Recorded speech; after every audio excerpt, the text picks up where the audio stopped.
हाय नमस्कार दोस्तों।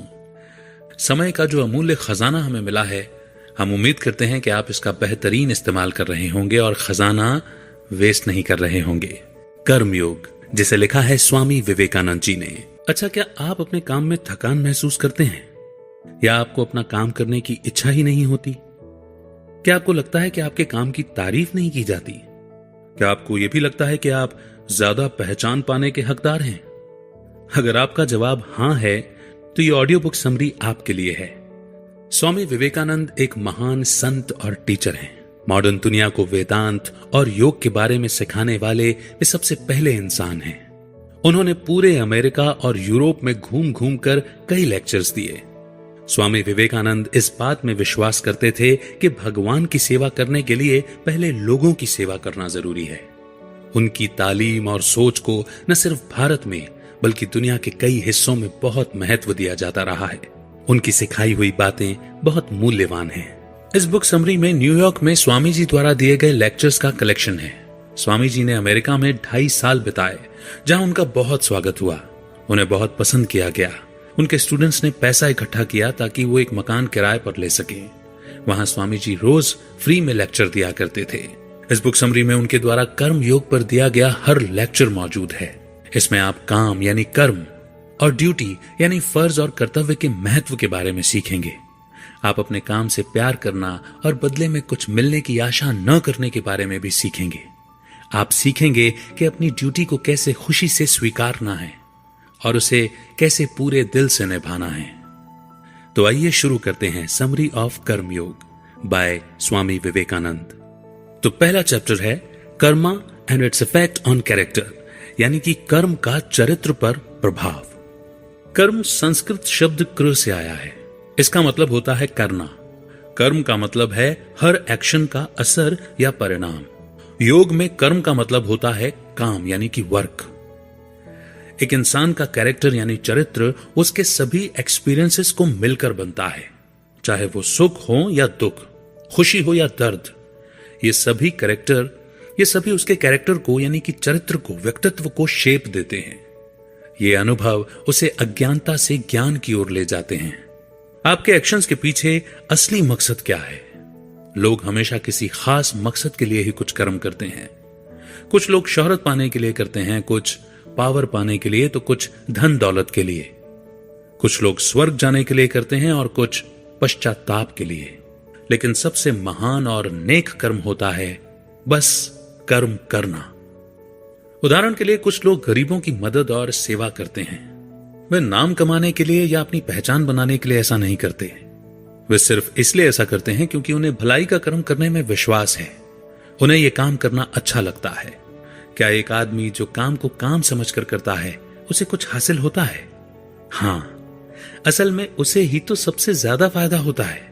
बिना किसी निजी मकसद के किया गया कर्म मन, शरीर और आत्मा के लिए सबसे अच्छा होता है। लेकिन इसे सच में अपनी सोच और जीवन में उतारने के लिए बहुत अधिक सेल्फ कंट्रोल की जरूरत होती है, यानी कि आत्म नियंत्रण की जरूरत होती है। सिर्फ 5 मिनट के लिए बिना किसी सेल्फिश मकसद यानी कि बिना किसी स्वार्थ के काम करके देखिए। यह भी आपको बहुत मुश्किल लगेगा। किसी काम के बदले में कुछ ना मिलने की सोच भी हमें परेशान कर देती है ना? इसीलिए बिना किसी सेल्फिश मकसद के काम करना आपकी असली शक्ति को दिखाता है। 5 मिनट, 5 घंटे, 5 दिन बिना किसी मकसद के काम करना खुद पर सेल्फ कंट्रोल को साबित करता है। ऐसा निष्काम कर्म करने के लिए एक स्ट्रांग विल पावर और स्ट्रांग कैरेक्टर की जरूरत होती है। बदले में कुछ मिलने की आशा किए बिना या बिना किसी निजी स्वार्थ के ज्यादा से ज्यादा काम करने की कोशिश कीजिए। एक महान इंसान बहुत सारे अच्छे काम करता चला जाता है, मानो वो अच्छे कर्मों का बीज बो रहा हो। वो हर रोज उसकी देखभाल करता है, लेकिन घंटों उसके पास बैठकर उसके बढ़ने और उसके फलों को हासिल करने की इच्छा नहीं करता। वो बस अपने काम में लगा रहता है और ज्यादा अच्छे पौधे लगाता जाता है। अगर आप किसी की मदद करना चाहते हैं तो ये मत सोचिए कि उस इंसान का क्या रिएक्शन होगा। उसके धन्यवाद देने का इंतजार मत कीजिए या ये आशा मत कीजिए कि वो भी इसके बदले में आपके लिए कुछ करेगा। अगर आप अच्छा कर्म करना चाहते हैं तो बस उस पर कायम रहिए, किसी इनाम के बारे में सोचने की जगह और भी ज्यादा अच्छे कर्म करने के बारे में सोचिए। अभी आपके अंदर सिर्फ खुद के लिए काम करने का जोश है, लेकिन समय के साथ प्रैक्टिस करते करते आप बिना किसी स्वार्थ के काम करना सीख जाएंगे। रोजाना सेल्फ कंट्रोल की प्रैक्टिस कीजिए। यह बहुत जल्द आपकी हैबिट बन जाएगी और ये हैबिट आपका कैरेक्टर और आपका संस्कार बन जाएगा। उनके अगले लेक्चर का टॉपिक है each is great in his own place, यानी हर एक अपने जीवन में महान है। हर एक इंसान का खुद के जीवन में अपना अलग रोल और आइडियल्स यानी कि आदर्श होते हैं। कोई किसी पर अपनी सोच को थोप नहीं सकता। जो रोल आपको मिला है उसे अच्छी तरह से पूरा करने की कोशिश कीजिए। किसी और की तरह बनने की कोशिश मत कीजिए। आप अपने दिए गए रोल को पूरे मन से अच्छी तरह निभाकर खुद को सच के और करीब ले जाते हैं। उदाहरण के लिए घर के बड़े को अपने पेरेंट्स, वाइफ, बच्चों और रिश्तेदारों और पड़ोसियों की तरफ अपनी ड्यूटी अच्छी तरह निभानी चाहिए।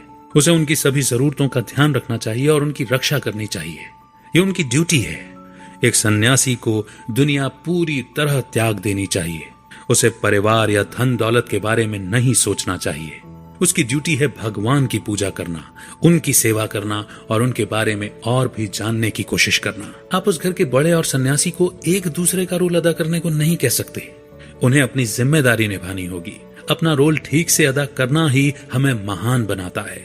एक बार एक राजा था जो अपने राज्य में आने वाले हर सन्यासी से पूछा करता था, इनमें से कौन महान है? एक सन्यासी जिसने दुनिया को त्याग दिया है, या वो घर बार संभालने वाला आदमी जो इस समाज में रहकर अपनी हर ड्यूटी को पूरा करता है? कुछ ज्ञानी लोगों ने कहा सन्यासी ज्यादा महान है। राजा ने इसका सबूत मांगा। जब वो ये शर्त पूरी नहीं कर पाए तो राजा का आदेश था कि उन्हें शादी करके घर बसाना होगा। तो वहीं कुछ लोगों ने कहा कि घर बार वाला आदमी ज्यादा महान है। जब वो इसे साबित नहीं कर पाए तो उन्हें भी शादी करके घर बसाने का आदेश दे दिया गया। फिर एक कम उम्र का सन्यासी आया जिसने कहा कि घर बार वाला आदमी और सन्यासी दोनों ही महान हैं, मगर दोनों अपनी अपनी जगह महान हैं। राजा ने कहा साबित करो। उस युवा सन्यासी ने कहा मेरे साथ एक यात्रा पर चलिए ताकि मैं इसे साबित कर सकूं। राजा अपना राज्य और सेवकों को छोड़कर उसके साथ अकेले ही यात्रा पर चल दिए। वे मीलों तक चलते रहे और आखिर में एक महान राज्य में पहुंचे। उस खूबसूरत राज्य की राजकुमारी शादी के लिए एक अच्छे लड़के की तलाश कर रही थी। वो एक परफेक्ट आदमी को ढूंढने के लिए हर रोज एक समारोह का आयोजन करती। वो राजकुमारी बहुत सुंदर थी। वो जिसे भी पति के रूप में चुनती उसे समय आने पर उसके साथ राज्य पर शासन करने का सौभाग्य मिलने वाला था। बहुत सारे लोग आए, लेकिन राजकुमारी को जिसकी तलाश थी वो उसे नहीं मिल रहा था। उसने एक एक करके सभी को रिजेक्ट कर दिया। फिर एक दिन उसने एक बहुत रूपवान सन्यासी को देखा। वो सन्यासी उस सुंदर राज्य को बस एक नजर देखने के लिए रुका था, लेकिन राजकुमारी को उससे प्यार हो गया। वो अपने राज सिंहासन से उतरकर उसके पास गई और उसके गले में माला डाल दी, जिसका मतलब है कि उसने सन्यासी को अपने पति के रूप में चुन लिया है। वो सन्यासी हक्का बक्का रह गया। उसने माला उतार फेंकी। उसने कहा यह क्या बकवास है? क्या आपको दिखाई नहीं देता मैं एक सन्यासी हूं? मेरे लिए शादी का कोई मतलब नहीं है। वहां के मंत्री ने कहा अगर आप राजकुमारी से शादी करते हैं तो इस पूरे राज्य पर आपका शासन होगा। लेकिन सन्यासी पर इस बात का कोई असर नहीं हुआ। वो जल्दी से मुड़ा और भागने लगा, लेकिन राजकुमारी इस बात को स्वीकार नहीं कर पाई। उस पर बस मोह का भूत सवार था। उसने कहा अगर इस आदमी से मेरी शादी नहीं हुई तो मैं मर जाऊंगी, और वो सन्यासी के पीछे भागने लगी।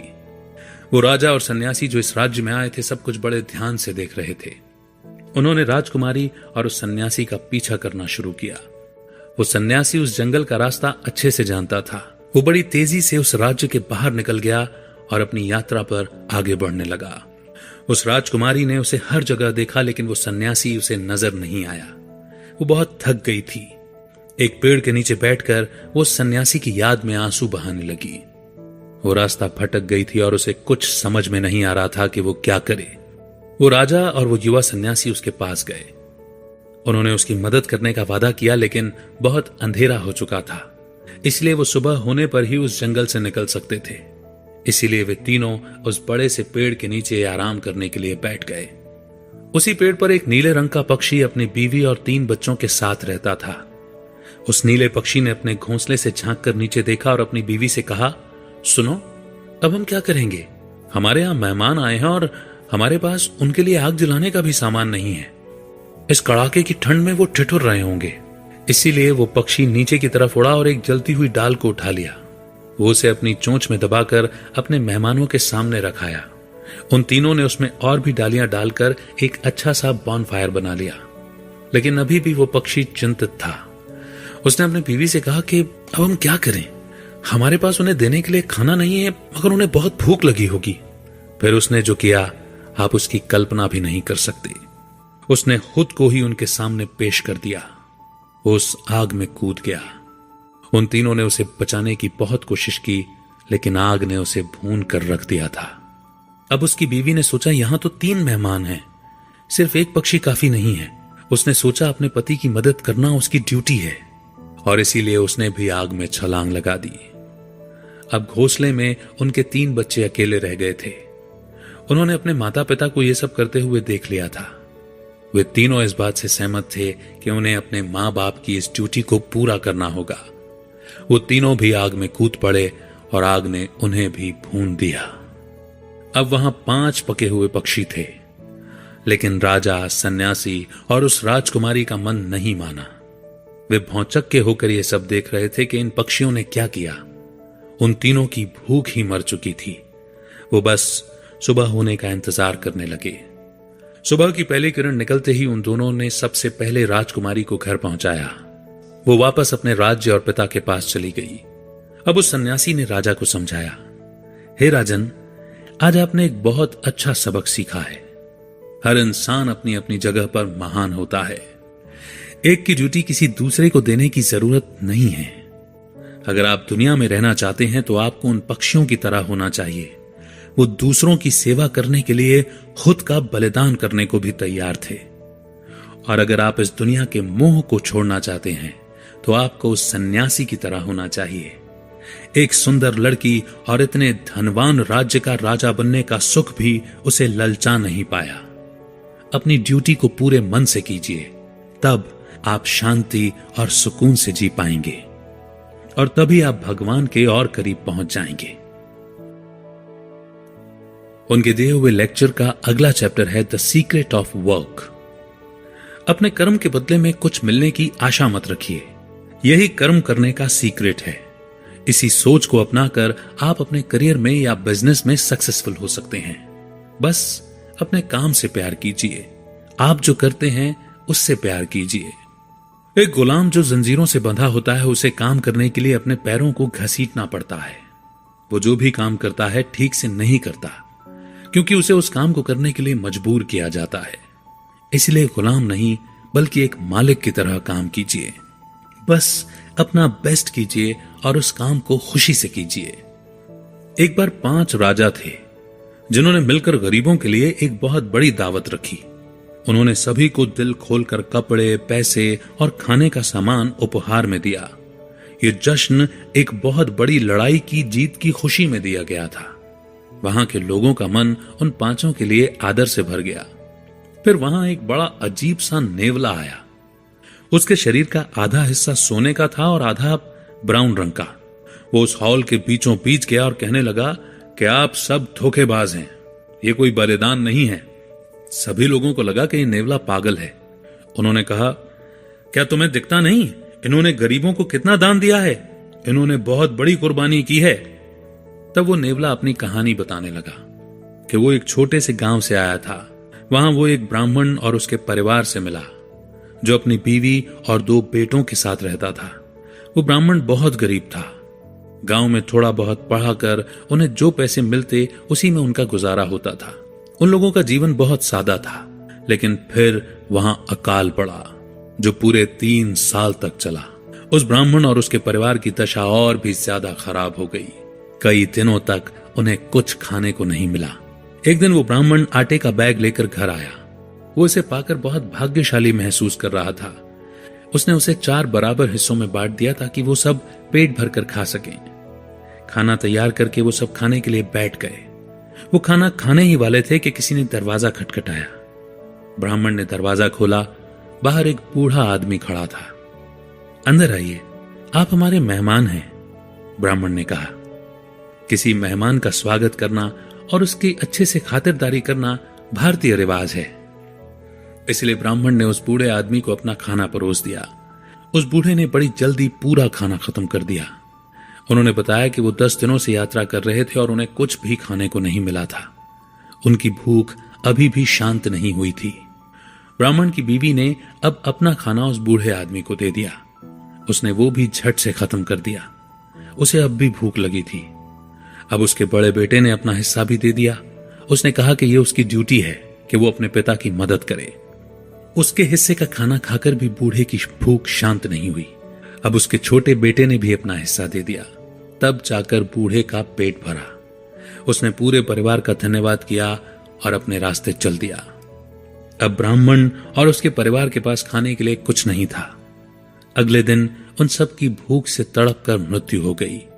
उसी दिन वो नेवला उनके घर गया था। उसने टेबल पर बिखरे आटे के दाने देखे। उसने अपना शरीर उस पर रगड़ा। वो हैरान हो गया क्योंकि उसके शरीर का वो हिस्सा सोने में बदल गया था। उस ब्राह्मण और उसके परिवार ने जो बलिदान दिया था वो सच्चा सोना था। लेकिन उस नेवले को पूरी दुनिया में फिर इतना महान बलिदान देखने को नहीं मिला, इसलिए उसका आधा शरीर ही सोने का था।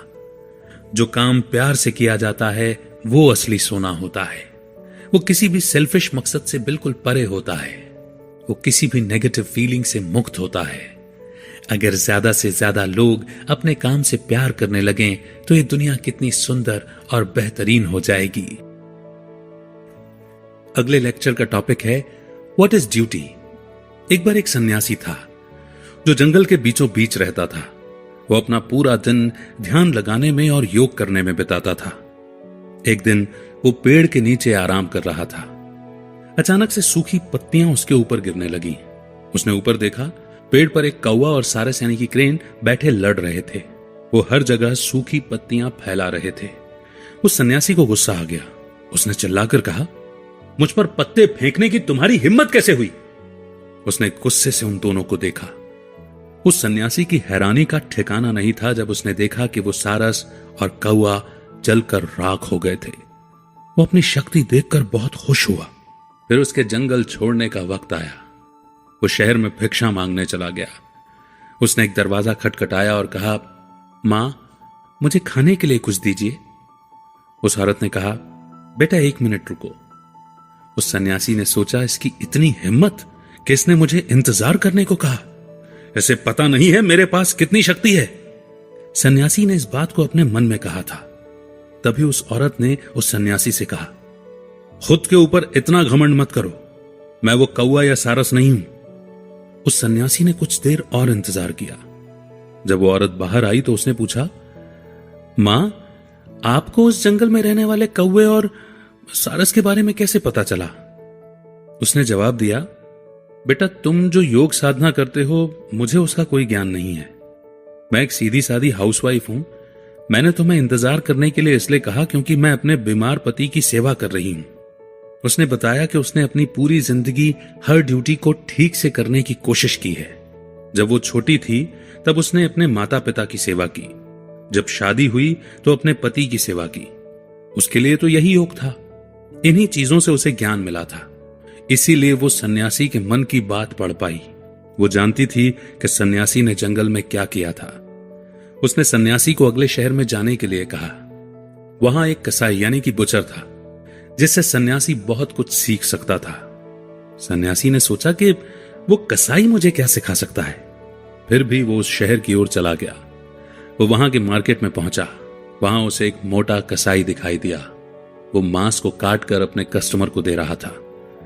सन्यासी ने सोचा, हे भगवान, मेरी मदद करना। मैं एक कसाई से बात करने जा रहा हूं। वो तो पक्का एक शैतान का अवतार होगा। जब कसाई ने सन्यासी को वहां खड़ा देखा तो पूछा, क्या आप वही हैं जिसे उस औरत ने भेजा है? प्लीज थोड़ा इंतजार कीजिए, मुझे अपने कस्टमर का पहले ध्यान रखना है। जब कसाई का काम पूरा हो गया तो उसने पैसे उठाए और सन्यासी को अपने पीछे आने के लिए कहा। वो कसाई के घर पहुंचे। कसाई ने फिर उसे इंतजार करने के लिए कहा। घर पर कसाई ने अपने बूढ़े माँ बाप की सेवा की। उन्हें नहलाया, साफ कपड़े पहनाए, उनके लिए खाना बनाया और फिर उन्हें खिलाया। उसने इस बात का पूरा ध्यान रखा कि उन्हें जरा भी तकलीफ ना हो। उसके बाद उसने सन्यासी से बात की। उसने पूछा, स्वामी जी, मैं आपके लिए क्या कर सकता हूं? सन्यासी ने कसाई से भगवान और आत्मा के बारे में कुछ सवाल पूछे। उसने जवाब महाभारत के व्याध गीता से दिया। सन्यासी को बहुत आश्चर्य हुआ। ऐसा लग रहा था मानो कसाई बहुत ज्ञानी था, वो बहुत बुद्धिमान था।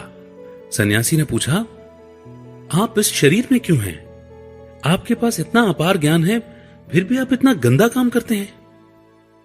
कसाई ने कहा, सच तो यह है कि कोई भी काम गंदा, छोटा या बुरा नहीं होता।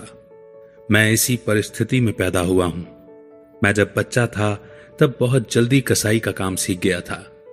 मैं पूरी कोशिश करता हूं कि अपनी ड्यूटी को ठीक से पूरा कर पाऊं। कसाई अपने घर की सारी जिम्मेदारी अच्छे से निभाता था। वो अपने माँ बाप का बहुत ख्याल रखता था। वो सन्यासी नहीं था, न उसने दुनिया छोड़कर जंगल में योग साधना की थी। फिर भी कसाई को अपनी ड्यूटी का पूरा एहसास था और उसे पूरा करने के लिए उससे जो हो सकता था वो करता था। इससे हमें यह सबक सीखने को मिलता है कि हमें अपने काम को पूजा की तरह ट्रीट करना चाहिए, उस पर पूरा ध्यान लगाना चाहिए। बस अपना काम करते रहिए, किसी और चीज के बारे में मत सोचिए। उस काम को करने से मिलने वाले फल के बारे में मत सोचिए, मुश्किलों के बारे में या उसके रिजल्ट के बारे में भी मत सोचिए। कहानी में उस औरत ने और कसाई ने अपने कर्म को पूरे दिल से निभाया और इसी से उन्हें ज्ञान मिला।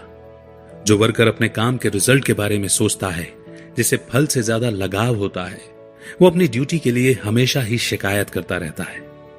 वो कभी खुश नहीं होता क्योंकि उसे तो बस एक पहचान की तलाश रहती है। लेकिन जिन्हें रिजल्ट से लगाव नहीं होता, उनके लिए उनका काम ही खुशी का कारण बन जाता है। अपने दिए गए ड्यूटी को वो खुशी खुशी स्वीकार करता है और उसे पूरे दिल से निभाता है। वो शांति और सुकून से जीता है क्योंकि उसने अपनी ड्यूटी को गले लगाया और पूरी तरह निभाया। अगले लेक्चर की हेडिंग है, we help ourselves not the world, यानी कि हम अपनी मदद खुद करते हैं, न कि दुनिया हमारी मदद करती है। एक बार एक गरीब आदमी था जिसे बहुत धन दौलत पाने की इच्छा थी। कहीं से उसने सुन लिया कि भूत को पकड़ लेना चाहिए, फिर वो उस भूत से बहुत सारा धन और जो भी चीज उसे पसंद है मांग सकता है। इसलिए उसने एक साधु से मदद मांगी। साधु ने उसे इन बेकार की बातों पर ध्यान नहीं देने की सलाह दी और उसे वापस अपने घर जाने के लिए कहा। लेकिन वो आदमी जिद करने लगा। वो कहने लगा, बाबा, मुझे सच में एक भूत की जरूरत है, प्लीज मेरी मदद कीजिए।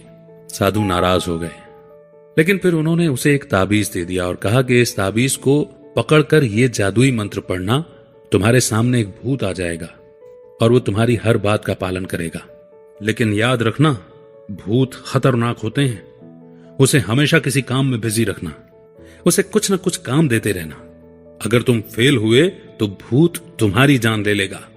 उस गरीब आदमी ने कहा, यह तो बड़ा आसान है, मेरे पास उसे देने के लिए बहुत से काम हैं, मैं फेल नहीं होने वाला। वो आदमी घने जंगल के अंदर चला गया। उस ताबीज को पकड़कर उसने जादुई मंत्र पढ़ा और अचानक उसे हवा में तैरता हुआ एक विशाल भूत दिखाई दिया। भूत ने कहा, तुमने मुझे अपने जादू से पकड़ लिया है, अब तुम्हें मुझे बिजी रखना होगा, नहीं तो मैं तुम्हारी जान ले लूंगा। उस गरीब आदमी ने कहा, मेरे लिए एक महल बनाओ। 1 सेकंड के अंदर वहां महल तैयार हो गया। भूत ने कहा, यह काम पूरा हो गया है, मुझ पर पैसों और गहनों की बारिश करो। पलक झपकते ही उस आदमी के चारों तरफ सोने, चांदी और हीरे जवाहरात का ढेर लग गया। हो गया, भूत ने कहा, इस जंगल को जमीन पर ले आओ, इसके ऊपर एक शहर बनाओ। बस कुछ ही पलों में उसके सामने पूरा शहर तैयार था। यह भी हो गया, भूत ने कहा। क्या और भी कुछ बाकी है? उसने पूछा। अब वो आदमी डर गया। वो भूत से और क्या मांगे उसे कुछ सूझ ही नहीं रहा था। मुझे करने के लिए कोई काम दो, नहीं तो मैं तुम्हें खा जाऊंगा। अब उस आदमी की हालत पतली हो गई। वो जितना तेज हो सकता था भागने लगा। वो तब तक नहीं रुका जब तक उसे वो साधु नहीं मिल गए। बाबा प्लीज मुझे बचाइए। उसने साधु को बताया कि उसके पास भूत को देने के लिए अब कोई काम नहीं है और अब वो उसे मार डालेगा। भूत भी वहां पहुंच गया। वो आदमी साधु के पीछे छुप गया मैं तुम्हें खा जाऊंगा। भूत बस यही कहता जा रहा था। आखिर साधु ने आदमी से कहा, ध्यान से सुनो, एक ऐसे कुत्ते की तलाश करो जिसकी पूंछ में घुंघराले बाल हों और वो मुड़ी हुई हो। फिर अपनी तलवार से उसकी पूंछ काट लेना और भूत से कहना कि उसे सीधा करके दे। उस आदमी ने बिल्कुल वैसा ही किया। भूत ने बार बार कोशिश की, लेकिन पूंछ वापस मुड़ जाती थी। इसमें कई दिन गुजर गए, लेकिन भूत उसे सीधा नहीं कर पाया। अंत में भूत बुरी तरह थक गया। उसने कहा, मुझे आज तक किसी काम में इतनी समस्या नहीं हुई। चलो, मैं तुम्हारे साथ एक समझौता करता हूं। अगर तुमने मुझे अभी आजाद कर दिया तो जितना भी पैसा मैंने तुम्हें दिया है तुम वो सब रख सकते हो, और मैं तुम्हें कभी भी नुकसान नहीं पहुंचाने का वादा करता हूं। इस डील से वो आदमी बहुत खुश हुआ और उसने भूत को जाने दिया। जिस दुनिया में हम रहते हैं वो बिल्कुल कुत्ते की पूंछ जैसी है, टेढ़ी। न जाने कितने महान लोगों ने इसे सीधा करने की कोशिश की है, लेकिन जब वो अपनी पकड़ ढीली कर देते हैं तो ये दुनिया फिर से पूंछ की तरह टेढ़ी हो जाती है। इसलिए सबसे अच्छा होता है इस दुनिया के पाप, बुरे कर्मों और गलतियों का असर खुद पर नहीं होने देना। आप उसे कंट्रोल नहीं कर सकते तो बस उसे रहने दीजिए। इसके बजाय उन चीजों पर ध्यान दीजिए जिन्हें आप कंट्रोल कर सकते हैं। अपने काम को और खुद को पहले से भी बेहतर बनाने पर ध्यान दीजिए। प्यार करना, शांत रहना और सही का साथ देना जैसी आदतों को अपनाने की कोशिश कीजिए। जितना हो सके उतने ज्यादा लोगों की सेवा कीजिए। ये दुनिया तब भी टेढ़ी की टेढ़ी ही रहेगी, लेकिन खुद को सीधा करना भी बहुत महान कर्म है। यही है ड्यूटी। तो दोस्तों, इसी के साथ ही ऑडियो बुक समरी यहीं पर खत्म होती है। इस बात से कोई फर्क नहीं पड़ता कि आप कौन हैं या आप क्या करते हैं, आप भी महान बन सकते हैं। इसके लिए आपको साधु बनने की जरूरत नहीं है। आप घर परिवार वाले हों या मजदूरी करने वाले, आपको भी ज्ञान मिल सकता है। सबसे ज्यादा जरूरी यह है कि आप पूरे दिल से और सच्ची भावना से सेवा करें। बस काम को अपना काम समझकर करें, उसे बोझ नहीं समझें। आपको इस बात में संतोष होगा कि आपके दिए हुए रोल को आपने बखूबी निभाया। जब आप बदले में कुछ पाने की इच्छा नहीं रखते, सिर्फ तभी आप सच्ची खुशी को महसूस कर पाएंगे। आपको शांति और सुकून का एहसास होगा।